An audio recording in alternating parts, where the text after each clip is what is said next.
21 अध्याय 1 से 10 वचन में हम यहाँ पर इसका जो शीर्षक है लिखा है यरूशलेम में विजय प्रवेश। ये वो समय है जब यीशु मसीह सलीब पर जाने के लिए यरूशलेम को जा रहे थे। और यहाँ पर हम लिखा है कि जब वह यरूशलेम के निकट पहुंचे और जैतून पहाड़ पर बैतगफे के पास आया तो यीशु ने 2 चेलों को यह कहकर भेजा, सामने के गांव में जाओ, वहां पहुंचते ही एक गदही बंधी हुई और उसके साथ बच्चा तुम्हें मिलेगा। तो जब यीशु मसीह ने पहले ही अपने चेलों को एक इंस्ट्रक्शन दी कि तुम जाओ और जाकर गदही और सामने के गांव में जाओ और वहां पर एक गदही बंधी होगी और उसके साथ बच्चा तुम्हें मिलेगा, उन्हें खोलकर मेरे पास ले आओ। यदि तुम में से कुछ कहे तो कहना कि प्रभु को इनका प्रयोजन है, तब वह तुरंत उन्हें भेज देगा। ये इसलिए हुआ कि जो वचन भविष्यवक्ता के द्वारा कहा गया था वह पूरा हो। सिय्योन की बेटी से कहो, देख तेरा राजा तेरे पास आता है, वह नम्र है और गधे पर बैठा है, वरन लादू के बच्चे पर।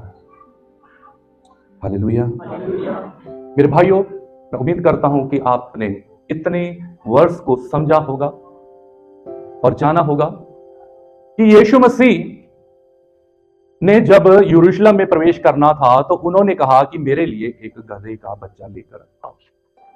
तो कई बार आपने भी इसको पढ़ा होगा और आपने भी सोचा होगा कि क्या वहां पे घोड़े नहीं थे? परमेश्वर ने जो है उस गधे के बच्चे को ही क्यों चुना था जिसपे कभी कोई बैठा नहीं था?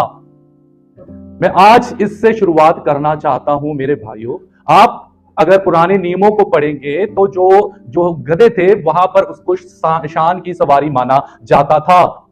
जब सुलेमान का अभिषेक किया गया था राजे के रूप में तो उसके पिता दाऊद ने कहा था कि मेरे गधे पर जो है इसको लेकर जाओ, पूरे शहर में इसको लेकर जाओ कि पता लगे कि ये राजा है।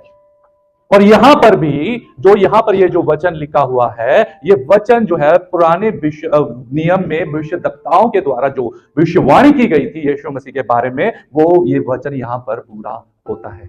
जब राजा लड़ाई के लिए जाते थे तो वो घोड़ों पर जाते थे, और जब वो किसी खास काम के लिए जाते थे वो गधों पर जाते थे। तो वहां पर ये जो है एक शान की सवारी समझा जाता था। और लिखा है कि सिय्योन की बेटी से कहो कि देख तेरा राजा तेरे पास आता है, वह नम्र है और गधे पर बैठा है, वरन लादू के बच्चे पर। देख तेरा राजा क्या है? नम्र है। Hallelujah, hallelujah. ये जो भविष्यवाणी यीशु मसीह के लिए लिखी गई थी, और यहां पे हम देख रहे हैं कि जो हमारे प्रभु यीशु मसीह थे वो एक नम्र इंसान थे, वो राजा थे। वो क्या थे? वो राजा थे। पूरी कायनात को बनाने वाला उसका बेटा राजा है।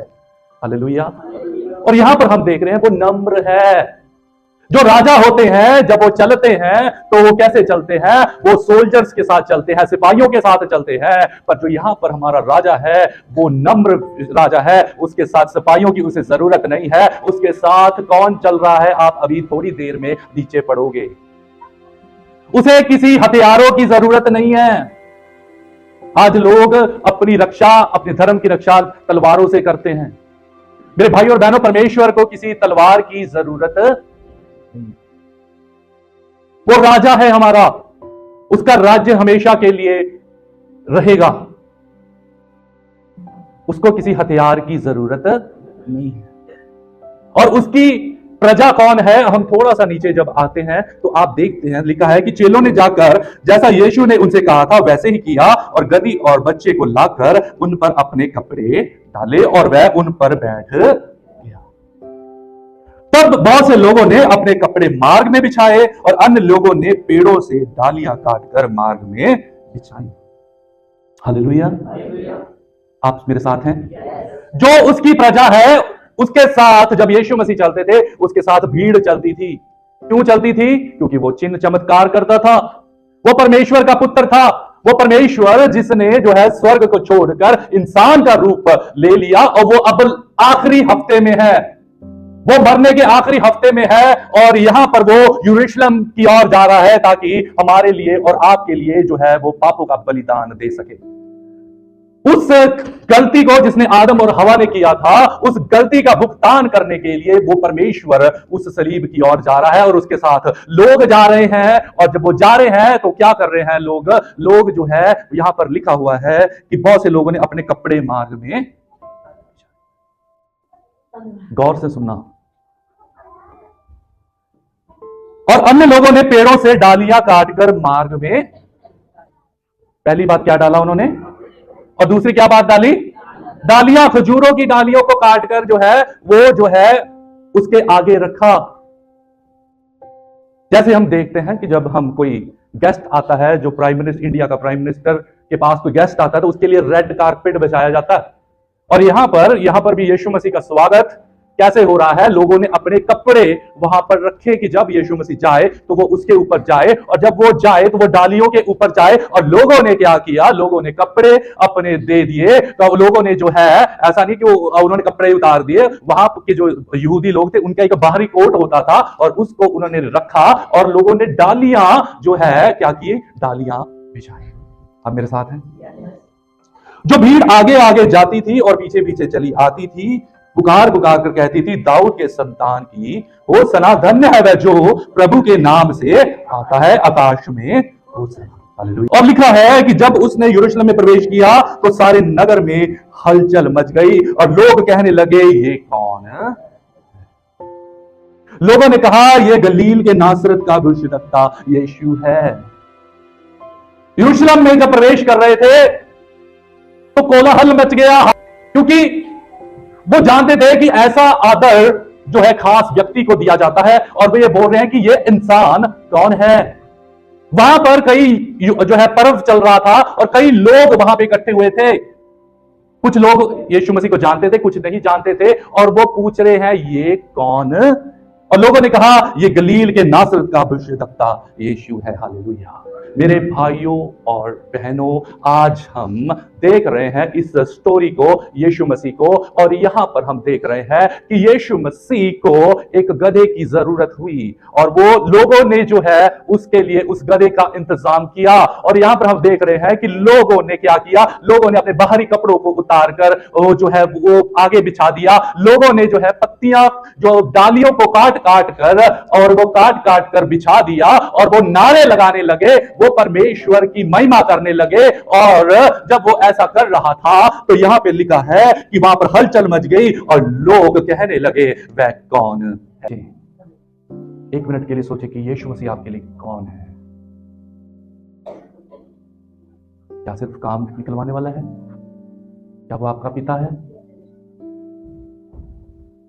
मेरे भाइयों बहनों, जब आप अपने परिवार वालों, जब मैं बाहर था 15 दिन के लिए, मैं जब बाहर था तो एक एक दिन काटना मुश्किल होता था कि कब मैं अपने परिवार से मिलूं, कब मैं अपने परिवार से मिलूं, कब मैं अपने बच्चों से मिलूं। क्या आपका रिश्ता ऐसा है परमेश्वर के साथ? क्या वो आपका पिता है, आप उसके बच्चे हैं?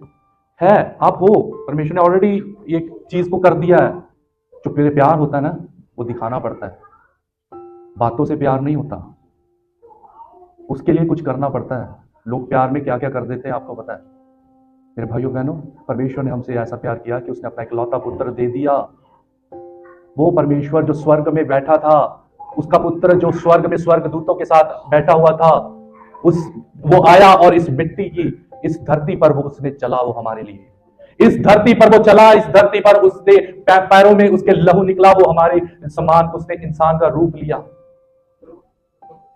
और आज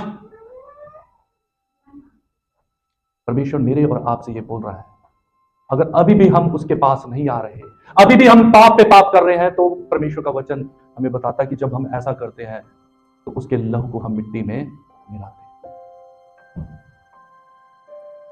यीशु मसीह ने हमारे लिए ये बहुत कुछ किया, आप क्या कर रहे हैं? मेरे भाइयों, कुछ तो करो, प्रभु के लिए कुछ तो करो, जिसने आपको जिंदगी दी, जो आपकी सांसें जो चला रहा है। क्या आपने उसका वचन फैलाया, किसी को बताया? परमेश्वर का वचन कहता है कि लोगों को आग में से निकालो। अगर आप कुछ नहीं कर सकते, प्रार्थना तो कर सकते हैं।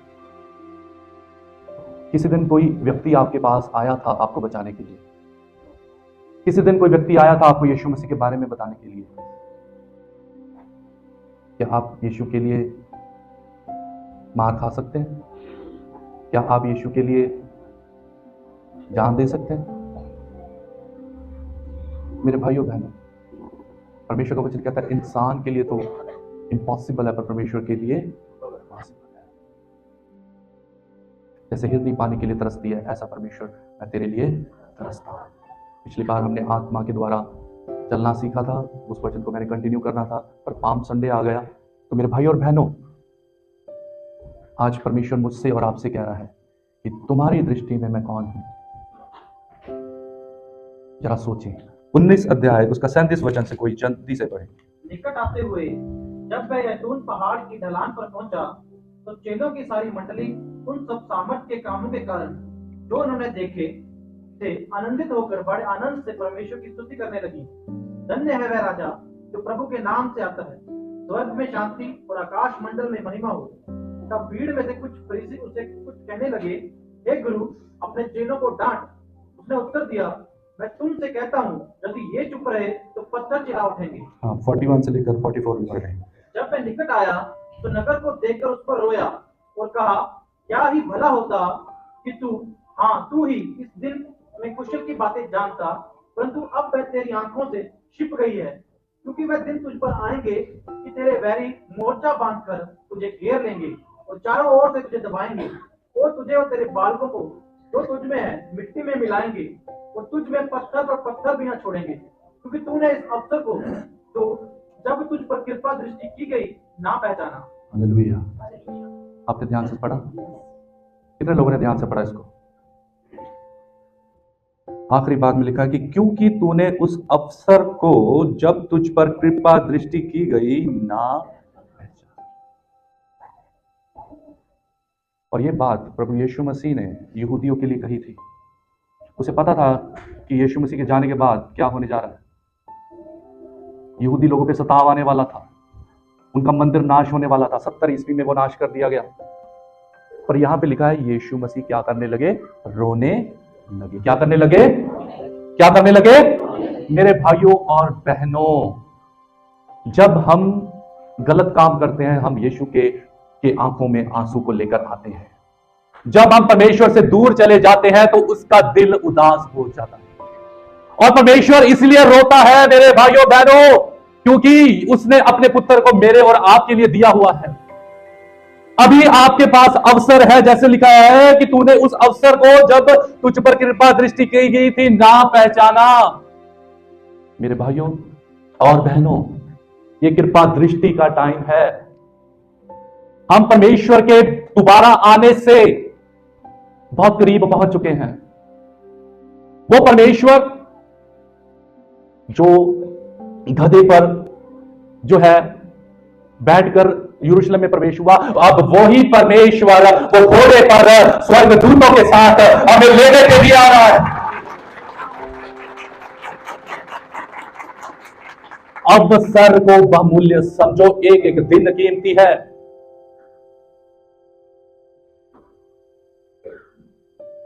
जब एक आत्मा नाश होती है, एक आत्मा नरक में जाती है, यीशु मसीह को बहुत दुख होता है।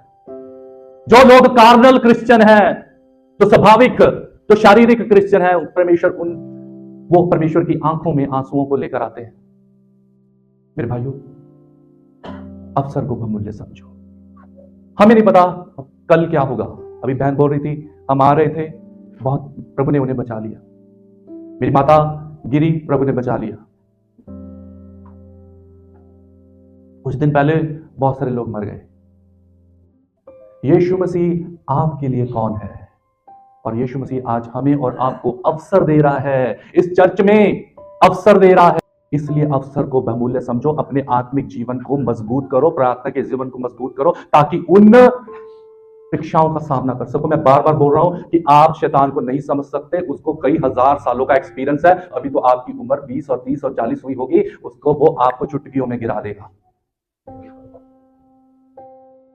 पर जो हमारे अंदर है वो उससे भी महान है, पर उसके लिए उसके साथ संगति करनी पड़ेगी, उसके साथ वचन पढ़ना पड़ेगा, नहीं तो वो आपको गिराने में आपको मारने में, नाश करने में लगा हुआ है। मेरे भाइयों बहनों, परमेश्वर का वचन कहता है कि हमने उससे प्रेम नहीं किया, उसने हमसे, अगर उसने हमसे प्रेम किया तो हमारा भी फर्ज है कि हम भी उससे प्रेम करें। हालेलुया। और लिखा हुआ यीशु मसीह ने यहां पे भविष्यवाणी कर दी कि जो इजराइल है वो नाश हो जाएगा, ये पृथ्वी नाश होने वाली है। परमेश्वर आपसे प्रेम करते हैं। अभी से परमेश्वर को कहें कि परमेश्वर आप मेरे राजा हैं, मेरे उद्धार करता है, आप मेरे पिता हैं, मैं आपसे प्रेम करता हूं। मैं तेरे वचन को पढ़ूंगा, मैं प्रार्थना करूंगा, मैं तेरे वचनों को सीखूंगा। एक एक दिन आप उसके करीब पहुंच रहे हैं। जब आप यीशु मसीह से दूर जाते हैं उसे बहुत दुख लगता है। जब आप उसकी सुनते नहीं हैं उसे बहुत दुख लगता है। जब आप अपनी मर्जी से चलते हैं बहुत दुख लगता है। आज पाम संडे पर अपने जीवन को रिन्यू करें। आप ऐसे बोलो कि नहीं, मैं यीशु के लिए जीऊंगा, जो मर्जी हो जाए मैं यीशु के लिए जीऊंगा, बाकी खुद यीशु मसीह संभाल। परमेश्वर आपको आशीष और बरकत दे।